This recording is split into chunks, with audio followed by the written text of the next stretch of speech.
Welcome to the France 24 debate. I'm Mark Owen. The terrible massacre, or a state defending itself, the killing of at least 60 protesters on the Gaza-Israel border has sparked outrage worldwide, except for in Israel and the United States. Where does this latest deadly event leave the possibility of relaunching a peace process? Well, our guests to discuss this are Olivier Rafovitz, who's Reserve Colonel in the Israeli Defense Forces. Olivier, thank you very much for being with us, sir. Shams El-Ghanemi is Foreign Policy Advisor of the European Parliament. Thank you, sir, too, for joining us. Joining us from afar, though no less welcome in this debate and able to speak at any time very freely, Ahmed Al-Burai is Editor-at-Large at TRT World in Istanbul. Ahmed, thanks for being with us.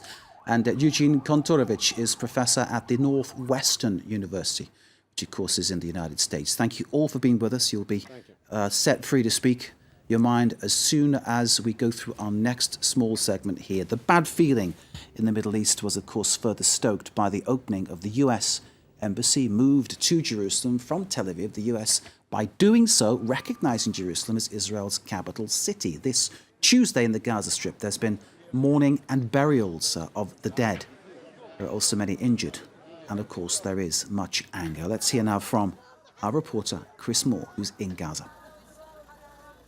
One day's casualties arrived here at Gaza's Al-Shifa hospital, where they've been working flat out to deal with the influx. Medics say many of the victims are suffering from similar injuries. Most of them were leg wounds. It was a very difficult situation because of the sheer number of victims who came under violent attack. The bullet went through one of my legs and ended up in the other. Luckily, it didn't touch the bone. I fell to the ground straight away. I wasn't even at the front of the protest. I was quite far back with my back turned to the Israeli soldiers, and I've no idea how they hit me. I was injured at the Malaka protest site. I was bringing tyres to burn at the front. They shot at the ground around me, then they aimed for my head. I ducked and they shot me in the foot. As soon as I've recovered, I'll do it again. We're not scared. Well, Gaza's medical facilities are stretched at the best of times, and here there's a real fear of capacity running out if there's a repeat of what happened on Monday. Chris Moore, our reporter there in the Gaza Strip. Well, Israel's stance is that it will do all that is necessary to defend itself, to defend its territory, to defend its people. Israel's ambassador to France spoke to us yesterday in this studio. She's Aliza Ben Noun. I think that Israel has to do everything and the army has to do everything to protect the Israeli citizens who want just to live in peace. We have on one side an entity that is calling for violence and killing, and what they are demonstrating is actually against the existence, the very existence of the state of Israel. And on the other hand, you have the Israelis who are calling to relaxation. They're calling the Palestinians in the Gaza Strip to calm down and to cease any actions of violence. Unfortunately, without success, I think that we have to do anything to prevent them from entering Israel, because we all know that they're not coming to protest or to show any solidarity with Israel. They're coming to kill Israelis. I mean, let's put things, as they are. They're coming to kill Israelis, and had they had the chance, they would have done it. Let's begin our debate there. The words of the Israeli ambassador very much underlining, I think, many things that we've heard, certainly from Benjamin Netanyahu, and words coming from the United States perspective too. Let's bring in our guests then, starting with Olivier Rafovitz, who is Reserve Colonel in the Israeli Defense Forces. Nikki Haley praising the restraint of Israel's army, which perhaps some people might be wondering how she can say that was restraint, because what we saw on the border, some would say, was disproportionate use of force against civilians. What you saw is a part of the situation. And let's start by saying that all the situation is also a media war, trying to promote some pictures in order to promote political issues. But I would like just to get back to your question. The Israeli army is facing a war, another kind of war, but it's a war. When the Hamas, the Islamic group Hamas, in charge of the Gaza Strip, is mobilizing around 40,000 people. It's not the first time, by the way. It's the seventh week after doing it over and over for the last almost 2 months and a half. That's a crowd of 40,000 in that demonstration. That's what Israel's saying. Yeah. It's quite a lot of people. Now, these people have not been there just because they wanted to demonstrate. They have been well organized before by buses, by taxi, by money given by Hamas. By the way, this money, according to the Shin Bet, report that has been released 2 days ago. It's money coming from Iran, and Iran has a political and strategic interest to assist, to help, and to promote Hamas' interest, like Hezbollah in the north, but in the Gaza Strip, against Israel. So, first of all, we talk about a political decision by Hamas to mobilize people, around 40,000 people, in order to do what? In order to make a provocation, a very, very violent provocation, which is for us casus belli. Why? Because if you get there, and I think you've been there in the last year, I believe so, or one of your journalists, the Gaza Strip and the state of Israel is very, very small area. We talk about few hundreds of meters. And it's totally impossible for Israel to accept that people, connected to a military branch of Hamas or Jihad, Islamic Jihad, to get into Israeli state and just by thousands just to get into our villages. We talk about 15 to 20,000 Israeli living in communities around the Gaza Strip and just making their carnage, massacre. So we made it clear very, very many times. We asked the Hamas not to do it. We explained by different channels, by different communication means, please don't get close to the border. It's for us impossible to be acceptable. They refused. They made this decision. They mobilized their population. They brought children, mothers, grandmothers. They used them, as usual, as human shields to make the provocation. And the danger was that beyond them, just beyond them, there was another line front.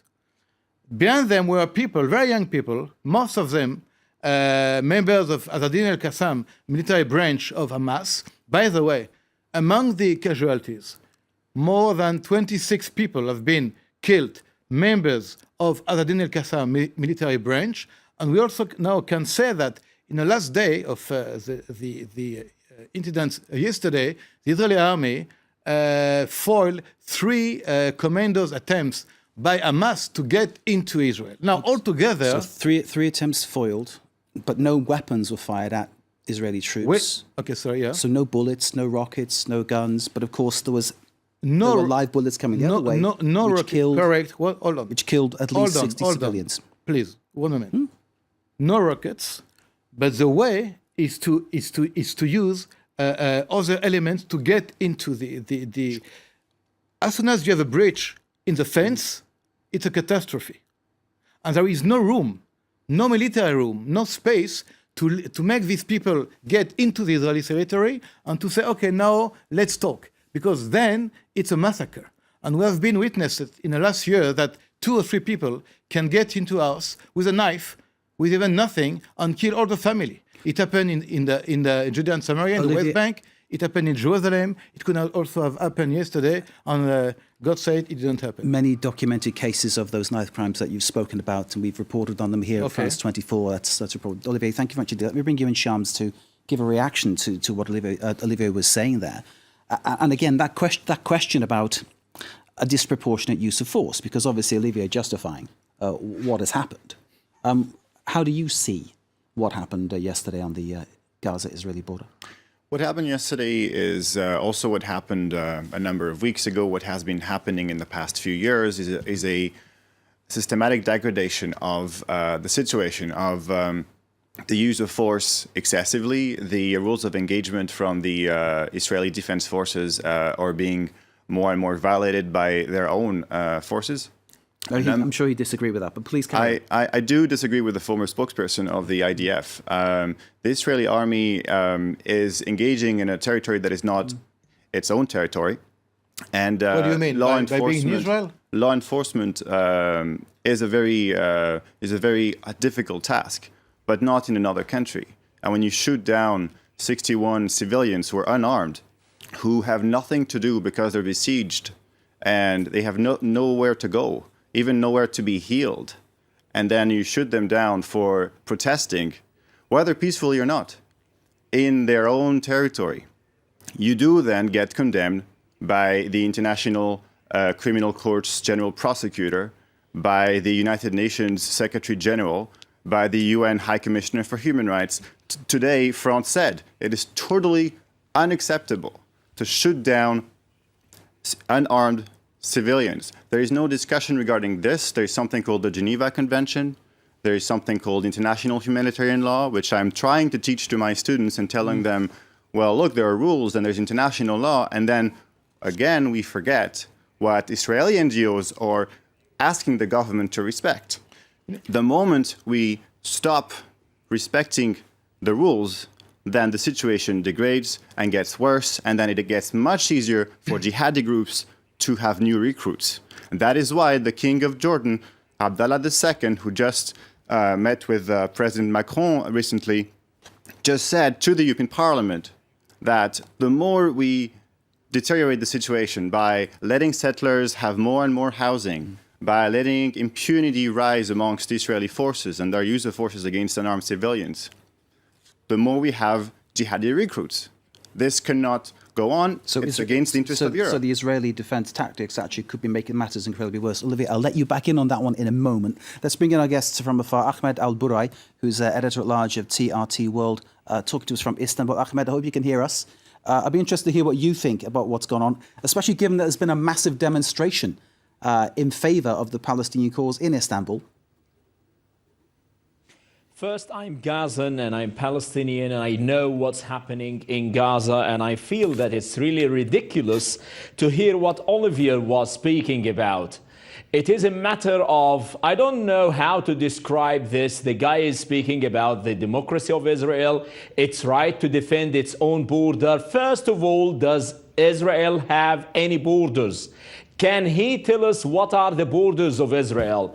And the second important thing, what is Israel doing with two young men on wheelchairs? They do not have legs. Why did the snipers of the Israeli occupation forces, the IOF, why did they shoot them deliberately? We have on social media videos of these Israeli soldiers, you know, like chanting and feeling happy, thrilled after killing Palestinians. Ahmed, are you convinced massacre of the source of that social media feed? Can you vouch for it?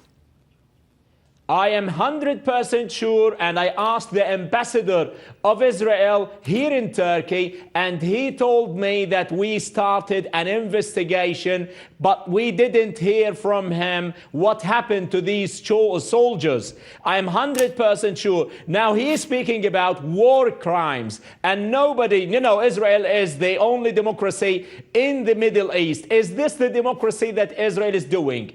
By having a suffocating siege against 2 million people in Gaza for more than 11 years. Peoples are protesting in their own land. They didn't pose any threat to the national security of Israel by throwing these kind of rocks or stones. They didn't even reach the fence. There is a buffer zone. They could throw the tear gas. They could avoid killing these people, but Israel is committing a massacre.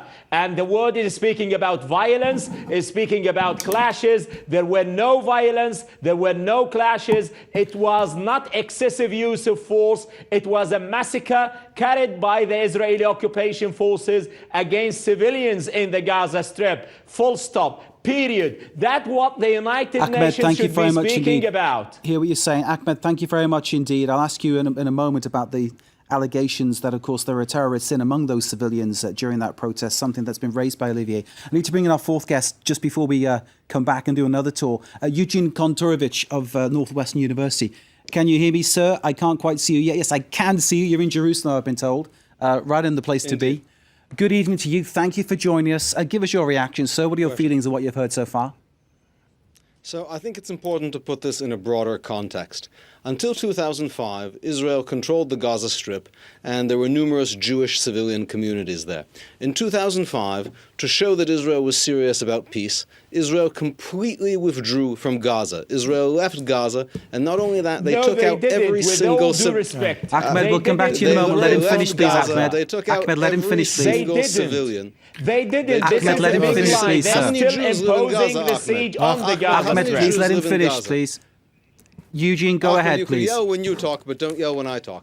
Eugene, go ahead, please. They took out every single Jew from Gaza. They took out the buildings. They even took out the corpses from the grave. Now, since then, however, Gaza has not seemed to want to leave Israel. And they responded to the complete withdrawal of Israeli forces by rocket launches, by digging tunnels. Israel got out of Gaza, but Gaza wants to get into Israel. And the broader context is tunnels that they dig, holes they cut in the fences, and they do this to kill people, to abduct people, to hold them for ransom, to not return the bodies, and hold these as Ahmed, let him finish, please, sir. Ahmed, we'll come back to you. Ahmed, Ahmed, please let him when you're finish. speaking, but not when I'm speaking. Eugene, please go ahead. People were killed, Ahmed, and you're speaking please. about conspiracies against Israel. Ahmed, I will give you your say, please, Ahmed. I'm in Jerusalem, not in Istanbul, so people who disagree with you have a right to speak here.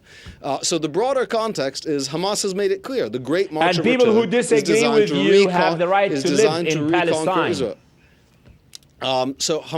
Gaza wants Israel. Israel doesn't want Gaza, and that is the context for this. And I think it also shows a very powerful lesson for the future. People say, why can't Israel just leave the areas where the Palestinians live, put up a wall, say, here's our place, there's your place?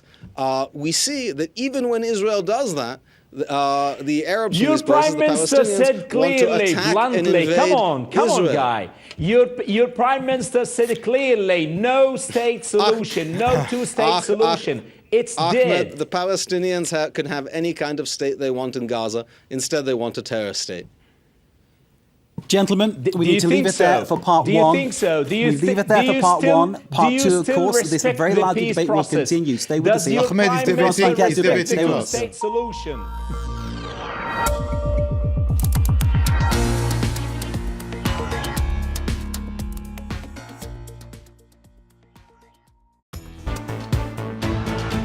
Welcome back to the France 24 debate. The death of around 60 Palestinian civilians on the Gaza-Israel border. Tensions still high. Reports even of clashes in the West Bank. That's the Fatah-administrated Palestinian territory. We're asking here in the debate, where does this leave the possibility of any kind of peace process in the Middle East? Our guests to discuss this question, and it is a very wide-ranging question with some very passionate views. Olivier Rafovitz, who's Reserve Colonel in the Israeli Defense Forces. Olivier, thanks for being with us. On the other side of the studio, Shams El Ghanemi, who's Foreign Policy Advisor of the European Parliament. Thank you, sir, for joining us.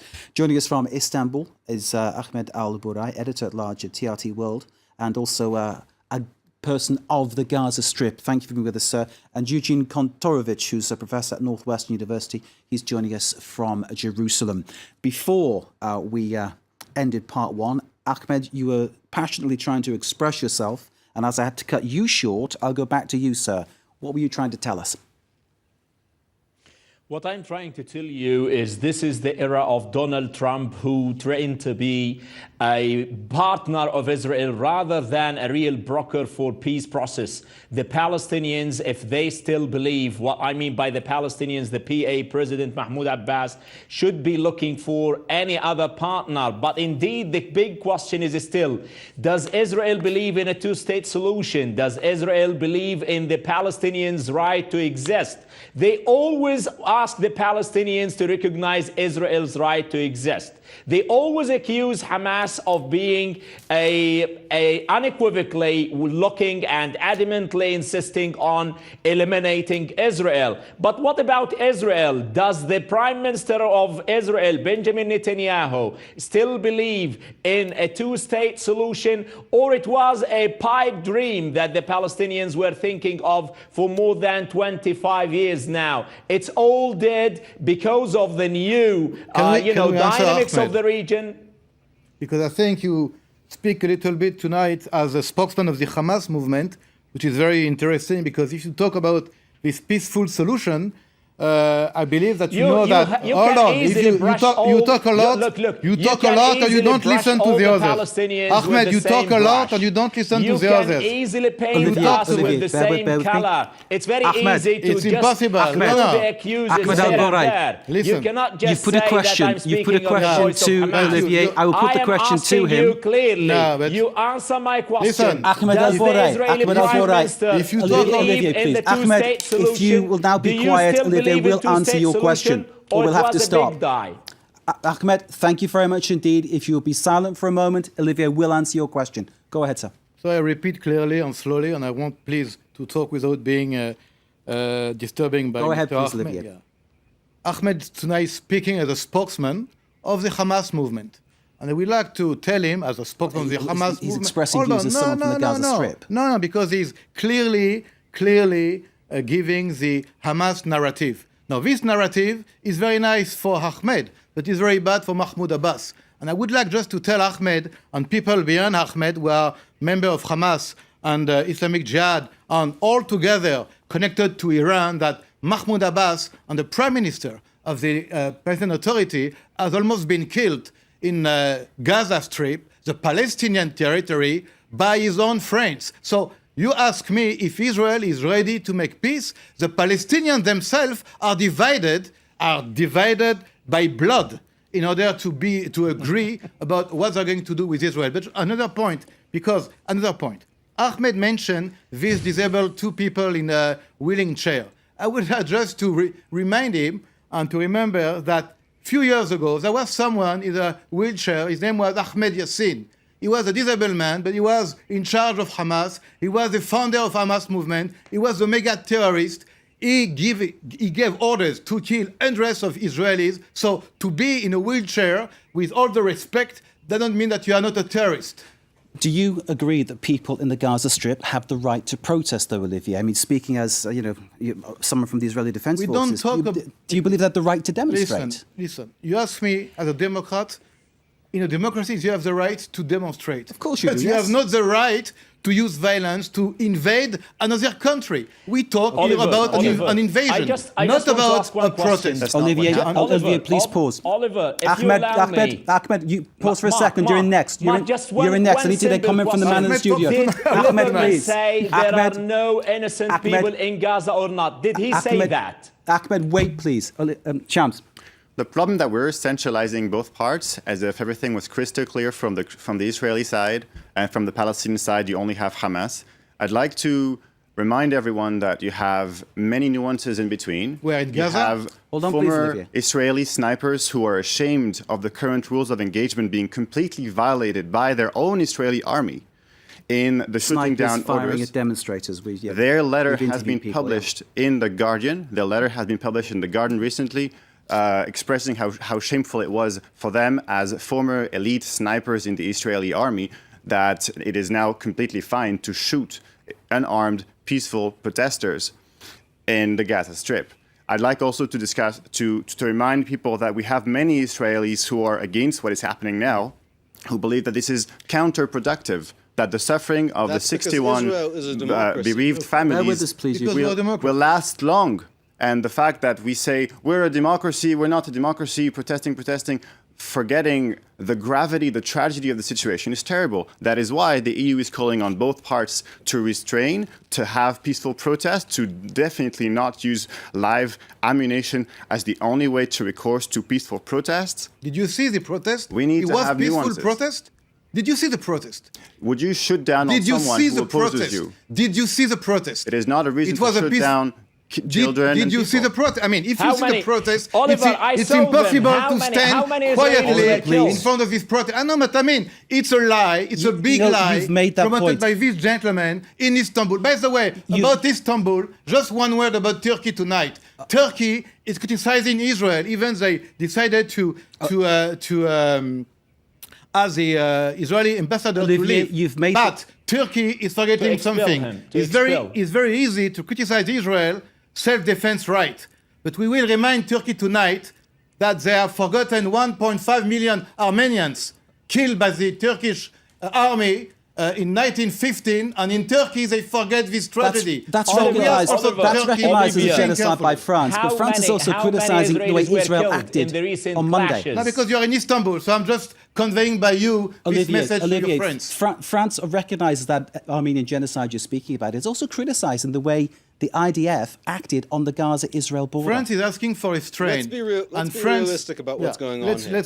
What's going on here is this the civilian unarmed protesters are being used as a diversion and as a human shield by armed Hamas militants. Hamas is a terror group which has organized this movement, and just like they used to put civilians on the rooftops of buildings from which they shoot rockets, now they put civilians all around them as they try to penetrate the fence, and they have never penetrated into Israel to put flowers into soldiers' rifles. They're penetrating into Israel to put knives in people's hearts. Now, they bring a lot of civilians with them to give themselves greater operational flexibility and make it harder for the Israeli army to target the armed groups. But the civilians are acting as shields for the armed elements. That's why they're busted by Hamas, and that's why the motto of this is the Great March of Return. I should point out that Morocco captured the entire territory of Western Sahara by invading it with a small group of soldiers and 300,000 civilians. Since then, Western Sahara has been subjugated and occupied by Morocco, but they didn't conquer it with soldiers. They conquered it with a civilian march. And are you seriously concerned that was regarded as an happen? invasion. Of course.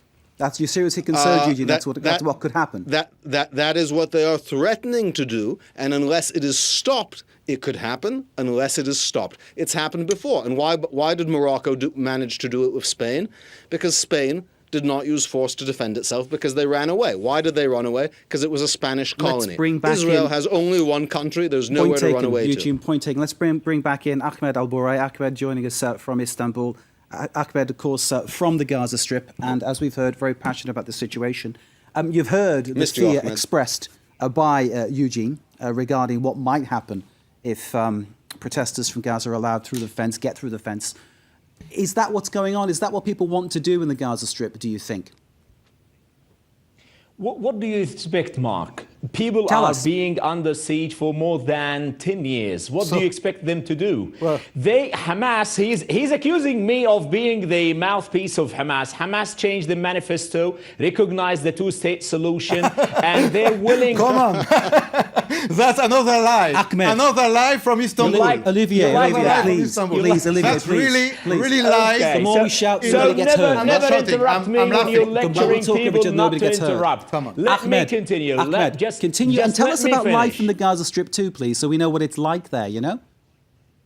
What I'm telling you, many of the people, one of them used to be one of my students who was killed in the 7 weeks of this protest. It's peaceful, and I've seen them, I've been watching them. Let Olivia tell us just one name of one Israeli civilian or militant who was injured by the so-called armed military or front lines behind the human shields. It's very easy to portray these kind of things for the world. Nobody, no Israeli was injured. You lied to yourself. You lie to your people, you lie to the world, you try to invent a story, you want to make a nice story, but it's not true.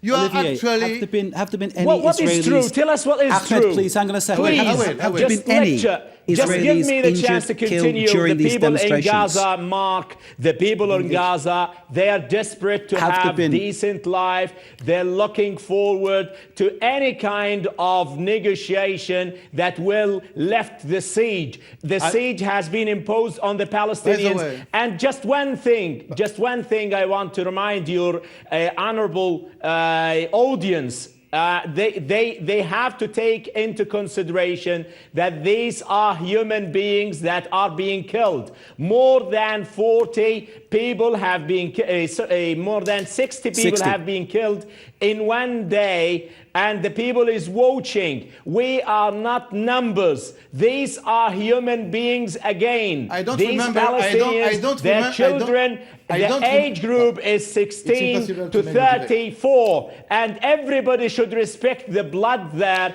These are children, there's a reason young people. Thank you very much indeed. Just say let me put a question to Olivier Rafovitz now, Ahmed, when you finished. Tragedy, a big catastrophe. Thank you, Ahmed. Thank you, Olivier. Israeli casualties, that's what I was trying to get from you, because obviously Ahmed talking about the numbers killed. We know it's about 60, it could be more. The numbers wounded, and obviously live ammunition fired at these civilians. You say in among them terrorists, but around them civilians. Any Israelis injured? Any Israelis? I mean, no one was killed, no one was hurt. You talk about the threat all the time, but no one was hurt or injured. Listen, I want to tell you something from military history. In war, the word asymmetry does not exist. It is an invention When you go to war, you want to win the war. You don't want to lose people. Against civilians, Olivier. It's a war. That's the issue, Mark. We don't talk about a war against Hamas civilians. has admitted. We talk about a war against a military terrorist group, Hamas, which is mobilizing its people. Now, if you want, about the that's the images, means. what we're seeing is an army attacking civilians. Mark, you are not a isn't it? naive gentleman. You are a senior journalist.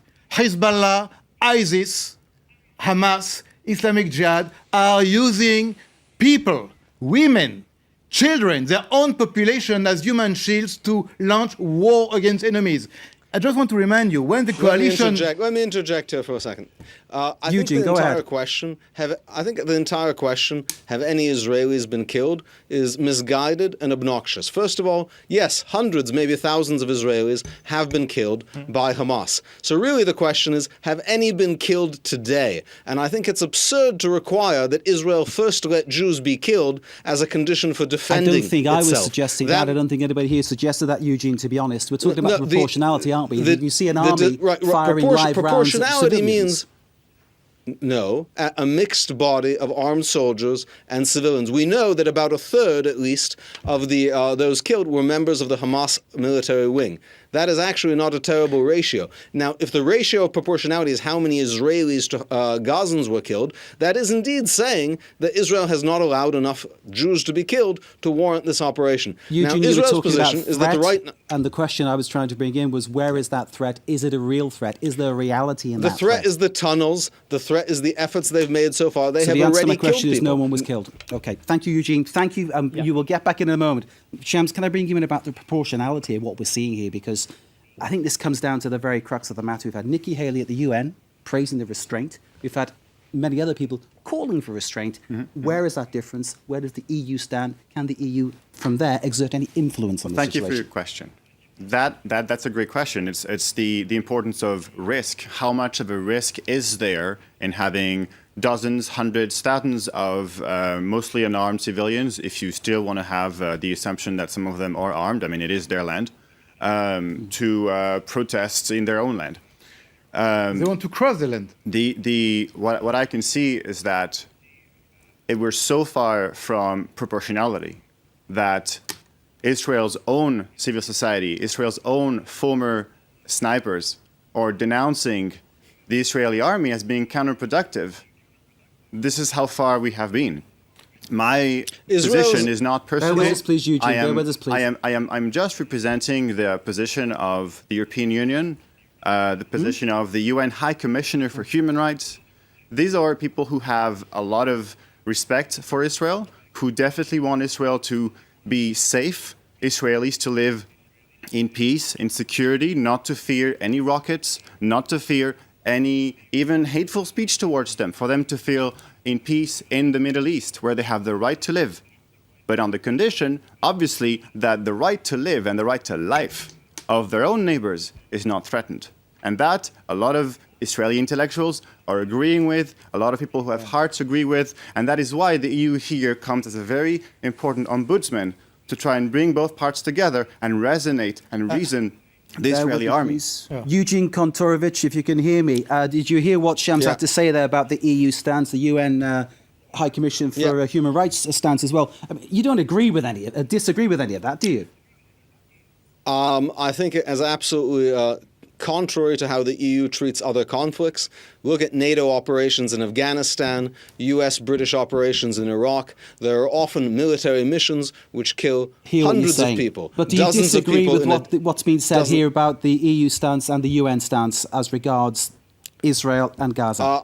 I don't quite my question about the stance is, how many Israelis does Israel need to allow to be killed before defending itself becomes proportional? Well, it shouldn't be any, should it? Let's face it, it shouldn't be any at all. I mean, no one wants people to be killed, but I mean, and that's why we're having this debate, because of 60 people being killed if the Europeans on the border are saying on Monday. It's unproportional, what's the proportion? What's the proportion? How many people does Israel need to allow to be killed? I think the disproportion is about the way the military might is used against civilians. That's what the issue is, isn't it?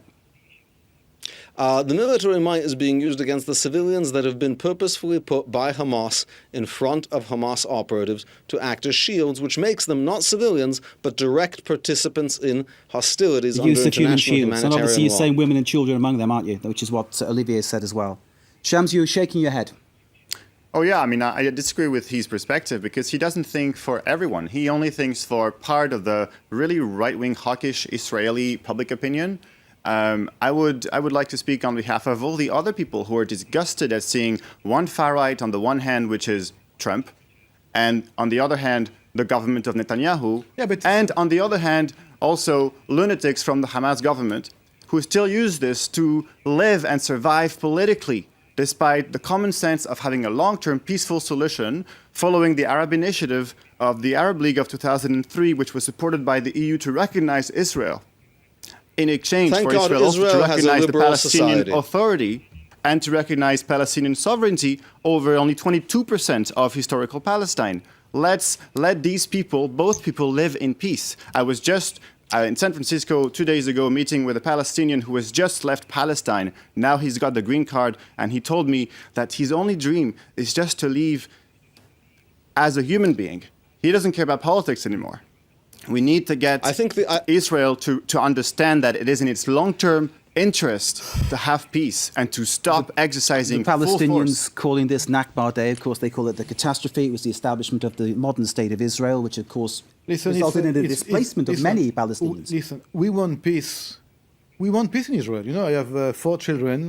We want peace, all of us. It's not the willingness of the EU or people in the world. We want peace. We are also human beings, by the way. You know, let's not forget the human beingness of the Israeli people. But I just want to say something that in this specific issue, which is very sad, let's be clear. We defend ourselves, but it is very sad that people have been killed. Do you understand that people are still scratching their heads thinking, what are you defending yourself from? Listen, if you... That might be a naive question. Listen, the issue is, like you just asked before, the right to defend yourself depends on if you have been killed or wounded just before. We cannot wait to be wounded or killed. No, we lost 6 million people 75 years ago.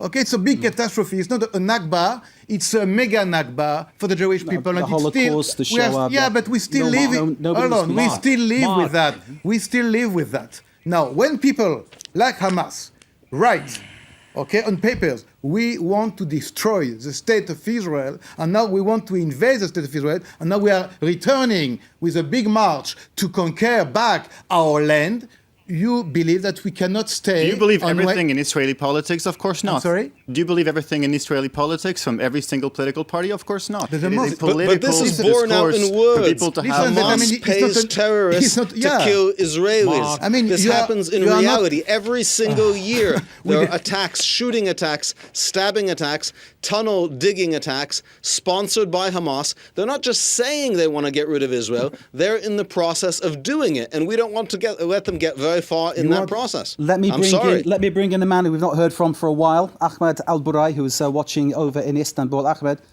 just reminding people, you're from Gaza. Tell us, at this point, with a bit of reflection about life in the Gaza Strip, how is life there? Why do people want it to change? Why does it need to change? Thank you, Mark. This is the question I want to speak about. And I feel very passionate because I am Palestinian, I'm from Gaza.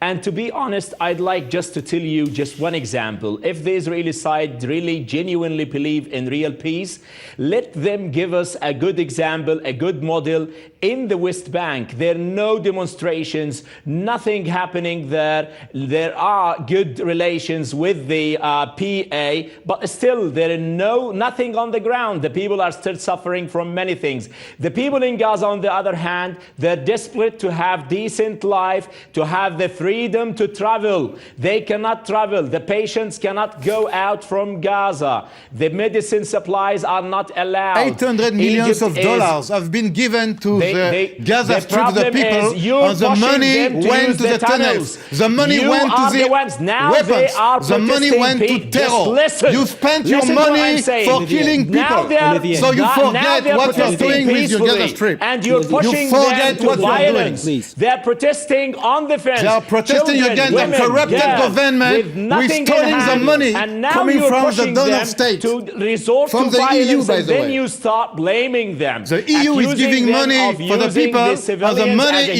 human used shield. for the tunnels. This kind The of money is absurdity, used this for kind of the weapons. You've made that point obsolete 5 times. rhetoric Thank you. is done. Enough very is important enough. point. You've made it Please, 5 times enough already. telling people these kind of obsolete stories. It's outdated. Olivia, Come on. please. Ahmed, again, I mean, what is life like in the Gaza Strip? What are the shortages? What are the challenges people are facing? Look, now there are hundreds, thousands of people who are injured. They cannot find medicine. They cannot find electricity. My father, my family is still in Gaza, and they're desperately finding electricity, fuel. There are even no salaries with the new sanctions. You burned the gas on because gas Israel station. imposing these kind of what he says? siege. Is he Just lying? let the Is he lying? siege, It's not let true. the siege, They and the just people will be destroyed the free. Listen, Let 2 days these ago, young people go out, they have the burned, freedom and to they travel. destroyed. International They see observers the world, bear out what their he is mind saying. will be broader. But if you're just continuing pushing them to the corner, you will get nothing but more violence. By the way, it's the Israeli who is pushing the people to more violence. To accuse Israel all the time, it's very nice. It's very easy. Gentlemen, but you have to look at yourself, at Hamas 2 government, minutes left. We at have your 2 own minutes people left, and to I'll be keep responsible. talking. And the question I'm going to put is there any chance, and I don't think there is, given what I've heard around this table tonight, is there any chance of moving anywhere towards a peace process, moving towards some kind of common ground, two-state solution, call it whatever you like? Is there any chance? How can Europe help? Shams? I will always be determined. Israeli-Palestinian peace may seem like a very long shot today, but French-German peace seemed like a very long shot 73 years ago. So I am definitely going to say, as a French Egyptian myself, having seen the peace process between Israel and Egypt being a very long, painstaking process, I will definitely say, yes, there is a perspective, because there has to be a perspective. Eugene, a final word from you, quickly, please. I think the recent events have shown the dangers to Israel of allowing a Palestinian state, which could then bring in millions of Palestinians from neighboring countries and storm the borders in a massive way, which would make the recent events look like a minor incident. This is exactly what Israel says it's afraid of would happen after it withdraws from territory. And it seems like Israel is being given a preview of its worst nightmares. I think that sets the two-state solution back, but not much, because I think anything 0 divided by anything is still going to be 0. And since the chances were not great before, I don't think they've gone down much. But this does show Israel the nightmare scenario that can arise after withdrawing from territory. Eugene, thank you very much indeed. Thanks to Ahmed El-Boureh. Thank you to Olivier Rofovitz for joining us too. Shams, thank you. And thank you for watching as well, of course. The France 24 debate, peace in the Middle East. We pray for it. We hope it will happen one day. But clearly, big issues to be resolved. Thanks for being with us. Stay with us here on France 24.